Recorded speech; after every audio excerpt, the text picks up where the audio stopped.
Salut à tous, j'espère que vous allez bien. Bienvenue dans cette nouvelle vidéo. Aujourd'hui, je vais parler à cœur ouvert et je pense que c'est un message qui touche notre génération, la jeunesse et aussi la jeunesse chrétienne. Désolée si je parle doucement, donc je vais essayer de voir si je peux augmenter le son au montage. Mais vraiment, je sens dans mon cœur de dire ce que je dois dire actuellement. Et je prie que le Saint-Esprit puisse nous guider. Merci Saint-Esprit de Dieu de diriger ce moment, que personne ne soit pas les paroles qui viennent de ma tête, les paroles qui viennent de mon cœur et qui puissent être dites, que ce soit les paroles qui viennent directement de toi. Merci de réveiller des cœurs, de réveiller une jeunesse, de réveiller une génération. En ces temps de la fin, que nous puissions être des jeunes qui reflètent et qui voient ton règne, Seigneur Jésus, partout là où nous sommes. Merci Seigneur. Donc, je disais, le truc c'est que j'ai remarqué dans ma propre vie personnelle, ce sont des constats personnels et aussi de certains amis aux alentours de moi, je me suis rendu compte que, en vrai de vrai, être chrétien juste, venir à l'église juste, ça ne suffit pas. Ça ne suffit pas dans le sens où Jésus est mort, pas juste pour que nous venions nous asseoir à l'église, en fait. Il avait un plan. Comme il a eu à dire à Jérémie, que bien avant même que je ne sois formé dans le sein de ta mère, je te connaissais déjà. J'avais déjà des projets pour toi, j'avais des dessins de paix et non de malheur. Et il lui a dit qu'il est établi en tant que prophète, c'est-à-dire nous tous, tels que nous sommes, nous ne sommes pas juste venus par hasard. Nous ne sommes pas venus dans telle famille, nous ne sommes pas venus dans ce continent particulier ou dans ce pays. Nous ne sommes pas nés juste pour être ivoiriens, juste pour être français, juste pour être camerounais. Mais nous sommes nés parce qu'il y a un dessein de Dieu qui nécessitait la venue d'une personne afin que le dessein puisse s'accomplir au travers de cette personne. Mais fort est de constater que quand on est les choses du monde, les soucis du siècle, on oublie même ce pourquoi on est né parce qu'on ne repart pas vers le Créateur. On se dit que notre vie est anodine, que je dois réussir, je dois aller à l'école, je dois travailler, je dois être riche, je dois être ceci, je dois être cela. Nos ambitions personnelles surpassent l'ambition première de Dieu qui a nécessité même le fait que nous soyons là sur la terre. Et quand on prend l'histoire de Anne et de son fils Samuel, on s'est rendu compte que Samuel n'est pas né juste pour que Anne soit exaucée d'un enfant. En fait. Samuel est né parce que sa mère a décidé de donner Samuel en tant que prophète. Et la nation d'Israël avait besoin d'un prophète. C'est pour ça que Samuel est né. Donc je me dis que en vrai de vrai, chaque personne qui naît, à chaque fois qu'il y a un cri d'un bébé dans un hôpital, c'est parce qu'il y a un besoin sur la terre. C'est pour ça qu'un enfant est né. Quand Jésus est né, on dit un enfant nous est donné. Mais il n'est pas juste né pour que Marie et Joseph aient un enfant. Il est né pour accomplir un certain dessein, sauver l'humanité. Et il l'a fait de sa vie. Il a mis tout un système en place afin que le dessein principal pour lequel il a été créé puisse, puisse s'accomplir et puisse aller à aboutissement. Mais nous, on est distrait, on n'est pas concentré, on ne se laisse pas conduire, on n'est pas proche du Saint-Esprit et on vit les choses pour les vivre. On subit la vie, on subit nos choix, on subit les choix de l'État, on subit tout. Et on ne se dit pas qu'il faut que je mette un système en place pour que ce pourquoi Dieu m'a créé puisse s'accomplir. D'ailleurs, tu ne sais même pas ce pourquoi Dieu t'a créé. On ne sait même pas ce pourquoi Dieu nous a créé. Parce qu'on n'est pas un de retourner vers la personne qui a créé sa chose. Tu ne peux regarder la notice d'un outil qui est dans le carton pour pouvoir voir comment l'outil pourrait mieux fonctionner. Parce que c'est le fabricant qui sait pourquoi il a créé sa chose. Dans quelles conditions il doit utiliser sa chose. Il sait pourquoi, pour quel problème il a créé sa chose. Mais nous, on vit la vie, surtout nous les jeunes insouciants. Il n'y a aucun, dans notre planning personnel de vie, il n'y a pas la lucarne, la grande lucarne, pour autant dire le pilier de pourquoi Dieu m'a créé. Est-ce que je suis en train de partir là où Dieu me veut? Est-ce que lorsque je vais mourir, je ne vais pas avoir des regrets d'avoir été sur une route qui n'était même pas la route, qui n'était même pas le chemin tracé pour Dieu, de Dieu pour moi, pardon. est-ce qu'on n'aura pas des regrets? Moi, je dis des fois que, en vrai, de vrai, c'est parce qu'on est sur la terre qu'on pense qu'aller juste au paradis suffit. Genre, en tout cas, en cas tout fait, on va se retrouver au paradis. C'est le paradis qui importe. Et tout. Mais j'ai lu le livre Ultima Assaut. Et il y a une partie qui m'a marqué. Rick Joyner disait qu'il est parti là-bas, au ciel et tout. Il a vu des gens.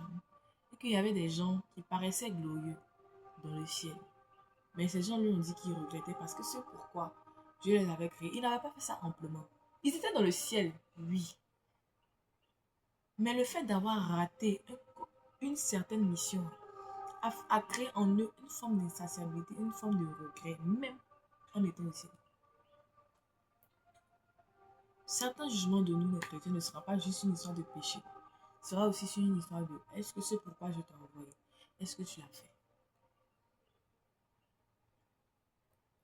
Est-ce que c'est pourquoi je t'ai envoyé? Est-ce que tu l'as fait? Est-ce que tu as été utile à la manière dont je t'avais créé?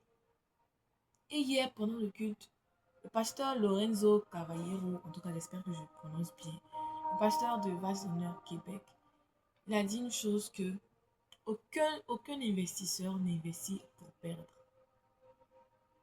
Et Dieu est un investisseur. Et il va venir nous redemander des comptes. Et il a pris l'exemple de Jésus qui est allé demander à un figuier qui voulait manger des figues. Et il s'est rendu compte que le figuier n'avait aucune figue. Et il a maudit le figuier. Parce qu'il n'y a aucune plante, pour ne pas dire aucun arbre, ne doit occuper une terre s'il ne porte des fruits. Tu ne peux pas être là inutilement et être là sans porter de fruits. Juste être, genre toi tu es là comme ça, sans porter de fruits. Tu seras ôté de là où tu es. Et tu seras jeté au feu. Donc c'est-à-dire en vrai de vrai là. Tout n'est pas une question de péché pour aller dans le feu. C'est pas tout une histoire de non, tu es dans l'impudicité, tu es dans le mensonge, tu es dans la calomnie, tu es dans la masturbation, tu es dans la pornographie, tu es dans la débauche. Ça, il y a ça. Mais il y a aussi tu n'as pas porté les fruits que tu devais porter. La parabole des talents. Le gars allait enterrer son talent. Le maître est venu dire serviteur méchant. Il a chassé. En vrai de vrai, il faut qu'on arrête de penser uniquement à nous. Ce truc selfish là, cette génération égoïste.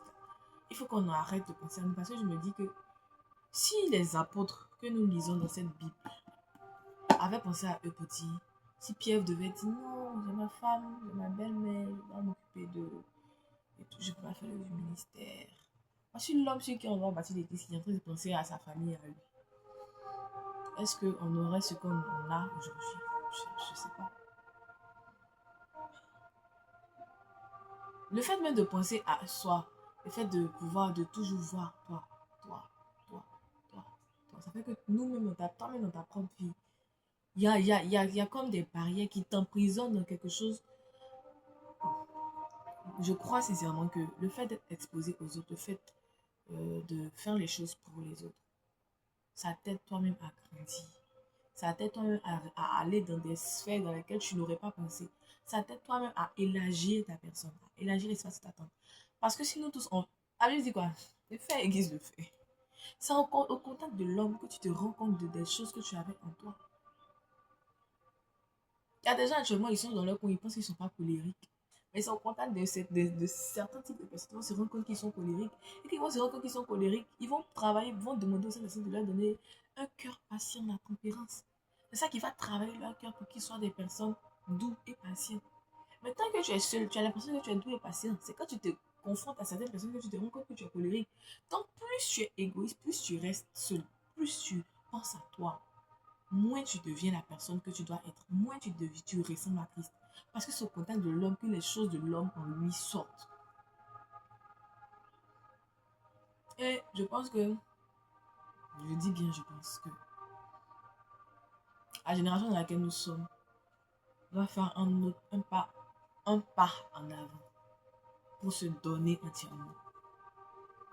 Nous sommes des chrétiens, On n'est pas encore des témoins. Jésus nous a appelés à être des témoins, pas à être des chrétiens.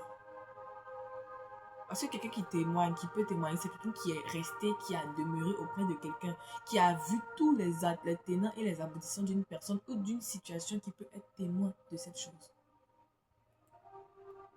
Les disciples étaient des témoins parce qu'ils sont restés près de Jésus, malgré tout. Malgré les intempéries, malgré qu'on voulait le tuer, malgré tout ce qui pouvait se passer, malgré les tempêtes, ils sont restés proches et près de Jésus. C'est pour ça qu'ils ont pu être des témoins. Mais nous, dès qu'il y a quelque chose, je me retire. Ah non, hein. Ah, tout ça touche à ma sensibilité.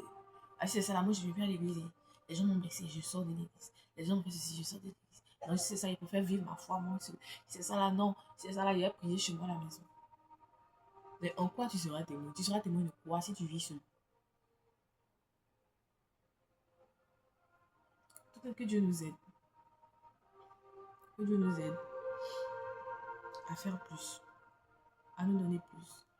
Et hier, j'ai écouté un enseignement de Pasteur Samuel de EJP qui disait que quand on demande plus de Dieu, c'est-à-dire plus tu demandes plus de Dieu, plus ça nécessite plus de sacrifices. Plus ça nécessite que tu te donnes encore plus pour avoir le plus de Dieu. Donc les gars, les amis, dans notre génération, le temps, les saisons dans lesquelles nous sommes nécessitent qu'il y ait plus de Dieu dans l'atmosphère. Et pour qu'il puisse y avoir plus de Dieu, il faut que les gens par qui le règne de Dieu va passer, puissent se donner encore plus, puissent se livrer encore plus, puissent se sacrifier encore plus. Voilà, c'était tout.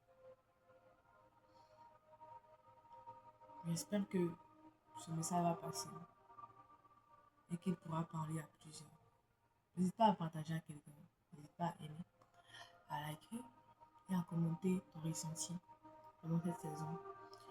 Et on se dit à la prochaine vidéo.